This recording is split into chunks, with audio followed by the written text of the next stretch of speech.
광주 지역의 지역 신문사에서 여론조사한 걸 보면 한 17% 가까이 나왔다고 해요. 조국 신당 지지율이. 그럴 겁니다. 그러니까 지금 현재 이제 민주당 내에서 강경하고 그다음에 더 강력한 투쟁을 해야 된다고 생각하는 사람들은 조국 신당 쪽을 지지하고 있거든요. 그래서 어떤 효과가 있냐면 과거에 가지고 있던 정의당 쪽 표까지 흡수할 가능성이 생겼습니다.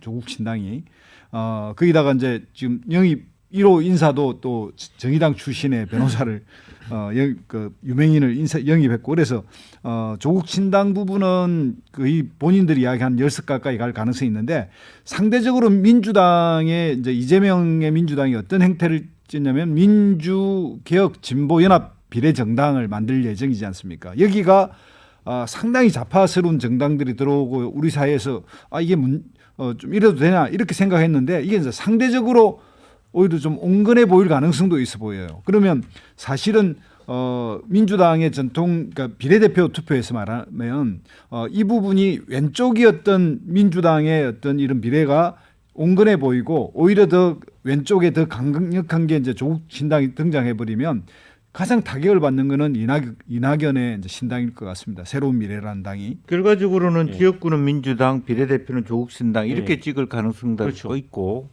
굉장히 그 호남 민심이 센시티브해졌다는 거예요. 그런 부분에 있어서 그렇다고 해서 이낙연의 새로운 미래가 굉장히 뭐 점프업을 할 가능성은 거의 없어 보입니다만은 결과적으로 민주당이 수도권에서 폭망하는 각이 거기서 나옵니다. 지난번 총선 때에도 국민의힘과 민주당이 많은 표 차이로 지역에서 지는 게 아니고 1, 2% 차이로 넘어간 의석수가 3, 40석이 된다 그러면 사실은 뭐 그 투표율이 호남 지지층의 투표율이 낮아진다는 뜻이고 수도권에서 미치는 영향은 민주당 스스로가 가장 큰 피해자가 될 겁니다. 뭐 새로운 미래는 물론이고 그리고 가장 이익을 보는 집단이 의외로 조국 신당이 될 가능성이 많다.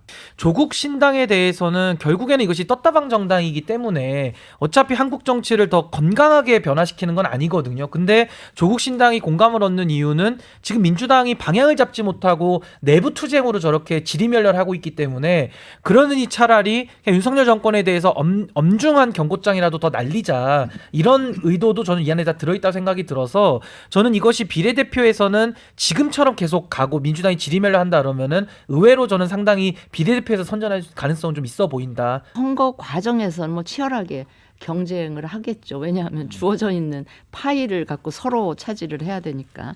그러나 이제 일단 선거가 일단락이 되면 조국 신당 역시 이제 커다란 바운더리에서는 민주당이니까요.